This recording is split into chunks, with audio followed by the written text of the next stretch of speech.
안녕하십니까. 사회복지법인 사랑의 집 이사장 주수일입니다. 그동안 수많은 가정 세미나를 해오면서 잊혀지지 않는 한 부부가 있었습니다. 오늘은 그들을 한번 소개해 보려고 합니다. 그들은 남편과 아내가 다 대학교 교수였습니다. 그런데 그들은 무려 2년 6개월 동안이나 한 집에 살면서도 별거 아닌 별거 생활을 해오고 있었습니다. 타인과도 같은 그들이 그래도 부부라는 이름으로 살고 있었던 이유는 순전히 도덕적 체면과 자신의 쌓아놓은 명성을 하루아침에 묻어버릴 수 없다는 자존심 때문이었습니다. 그런데 이들 부부의 이러한 상황은 아주 사소한 것에서부터 시작이 됐습니다. 이들 부부는 부산에 살고 있었는데 몇 년 전에 서울에 올라왔을 때 어느 한 친구의 안내로 스트립쇼를 구경한 적이 있었습니다. 젊은 무희들이 나체쇼를 벌리는 모습을 보면서 강 교수 부인은 매우 당혹스러워했습니다. 그녀가 이런 구경을 한 것은 난생 처음이었기 때문이었습니다. 망측하기도 해라. 빨리 나가요. 이런 것들을 구경하며 즐거워하는 사람들이 오히려 더 이상하게 보여요. 부인은 강 교수를 툭툭 치며 말했습니다. 그러나 강 교수는 쇼에 넋을 잃었는지 아내의 말을 듣지 않았습니다. 부인은 남편의 얼굴을 물끄러미 쳐다봤습니다. 넋을 잃은 채 벌거벗은 무희들을 바라보고 있는 남편의 모습이 참으로 한심스럽게 느껴졌습니다. 평생의 도덕성을 그렇게 강조해온 남편이었기에 그녀는 더욱 실망을 했습니다. 스트립쇼가 끝나고 나오면서 부인은 자신의 심정을 솔직히 털어놨습니다. 그런데 이때 옆에서 듣고 있던 남편의 친구가 한술 더 떠서 이렇게 말하는 것이었습니다. 강 교수는 이런 쇼를 아주 좋아해요. 전에는 이보다 더 야한 곳에서 술을 마셨는걸요. 이 정도는 아무것도 안 해요. 그래서 강 교수 부인은 계속 상상의 나래를 펴기 시작했습니다. 훨씬 더 야한 곳이라고? 어쩌면 남편이 불결한 성관계를 가졌을지도. 그날 밤부터 그는 남편의 성적 요구를 거절하기 시작했습니다. 남편은 처음에는 아내에게 미안하다고 사과를 했습니다.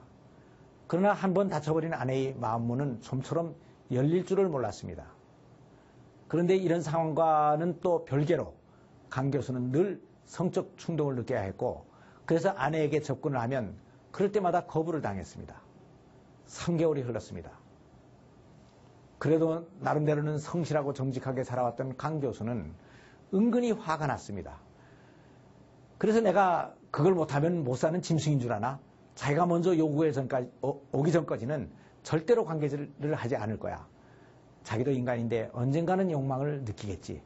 그때는 내가 몇 배로 더 냉혹하게 거절해 줄 거야. 하는 복수심까지 생겼습니다. 강 교수는 이런 생각을 갖게 됐습니다. 저 여자는 나를 진정으로 사랑하고 있지 않다. 내 순간적인 실수를 저토록 철저하게 물고 늘어지다니. 나도 이런 것은 도저히 용납할 수가 없어. 이렇게 해서 또 3개월이 흘렀습니다. 시간이 흐르면서 아내는 자기가 좀 너무하지 않았나 하는 생각이 들었습니다. 그래서 남편에게 은근히 접근을 해보았습니다. 그러나 이때는 남편의 마음이 상할 대로 상해 있던 때였고 복수심으로 불타고 있었던 때였기 때문에 과다하다고 할 정도로 냉혹하게 거부를 해버렸습니다. 이번에는 아내가 치욕을 느꼈고 좀 풀어지려던 마음이 더욱 굳어져 버렸습니다. 이렇게 불만에 대한 보복이 오고 가며 6개월이 지나면서 그들은 방을 따로 사용하기 시작을 했습니다. 상대방이 곁에 있어봤자 불편할 뿐이라는 생각 때문이었습니다. 시간이 흐르고 이제는 그 누구도 화해를 해보고자 하는 마음을 가지지 않게 됐습니다. 2년여가 더 흘러 이 두 사람의 관계가 더욱 굳어지고 주위의 친구들에게도 알려져서 이를 답답하게 여긴 한 친구가 그들을 가정 세미나로 초청을 했습니다. 그리고 부산에 살고 있는 그들을 위하여 세미나 등록을 해주고 비행기표까지 보내주었습니다. 그리고 친구로서의 마지막 부탁이니 꼭 한 번만 참석해보라고 말했습니다. 그래서 강 교수 부부는 친구의 호의에 대한 보답으로 억지로 가정 세미나에 참석을 했습니다. 세미나에 온 강 교수는 우리 부부가 화해할 것이라고는 희망을 갖지 않습니다. 친구의 권유 때문에 못 이겨 할 수 없이 참석은 했지만 세미나가 끝나면 우린 다시 타인이 될 겁니다. 라고 얘기를 했습니다. 그래서 우리들은 더 열심히 세미나를 진행했습니다. 가정제도의 원리를 설명하는 둘째 날, 그들에게 약간의 균열의 조짐이 보이기 시작했습니다. 조금씩 자신의 잘못을 인정했고 상대방에 대한 미안한 감을 나타내기 시작했습니다. 그리고 남편과 아내의 역할을 듣는 마지막 날에 그들은 기어이 눈물을 흘리고야 말았습니다. 여보 미안하오 하는 강 교수의 말에 아내는 아니요, 내가 잘못했던 것 같아요. 지금까지 나는 우리들이 이렇게 된 책임이 나에게도 있었다는 것을 조금 더 생각해 본 적이 없었거든요. 그런데 지금 강의를 듣고 보니 저는 남편의 성적 필요에 대해서 너무 몰랐고 당신의 입장을 전혀 생각하지 않고 살아왔어요. 이런 저를 받아주시는 당신이 오히려 고마워요. 나는 그 부부의 손을 같이 잡고 감사 기도를 드렸습니다. 기도가 끝나고 나서 강 교수는 이렇게 말했습니다. 내가 아내를 용서할 수 있다는 게 그렇게 기쁠 수가 없습니다. 용서하는 기쁨이 용서받는 기쁨보다도 더 큰 것 같군요. 그런데 사실은 저희들은 신앙이 없습니다. 오늘은 이렇게 화해를 했는데 이것을 유지하기 위해서는 어떻게 해야 되는지를 좀 말씀해 주세요. 하늘 말을 듣고 나는 사형리 소책자를 가지고 그리스도를 영접시키고 난 다음 이렇게 권면을 했습니다. 오늘의 이러한 화해를 가져온 것은 주위의 분위기나 강의 때문만이 아니고 성령의 역사 때문입니다. 그러니까 문제가 또 생기면 두 분이 같이 기도하세요.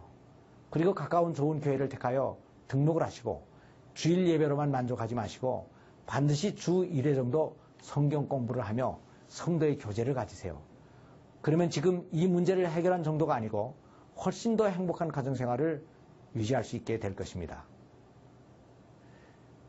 전공 과목에 대해서는 그렇게 해박한 지식을 가지고 있으면서도 가장 소중한 아내에 대해서는 아는 것이 별로 없었던 강 교수. 불결한 장면을 상상하며 남편의 요구에 너무나 과도한 거부 반응을 보였던 부인. 그러면서도 이런 성적 거부가 남편에게 얼마나 큰 좌절감과 수치감을 주는지를 상상하지도 못했던 교수 부인. 그런데 몇 달 후에 부인으로부터 한 전화가 걸려왔습니다. 바로 강 교수 부부였습니다. 우리 부부는 가까이 있는 한 침례교회에 열심히 출석하고 있어요. 그것 목사님을 개인 교수로 모시고 성경 공부도 열심히 하고 있고요. 이번 가을에는 서울에 올라가서 우리 부부의 달라진 모습을 꼭 보여주고 싶어요. 장로님께 감사를 드립니다.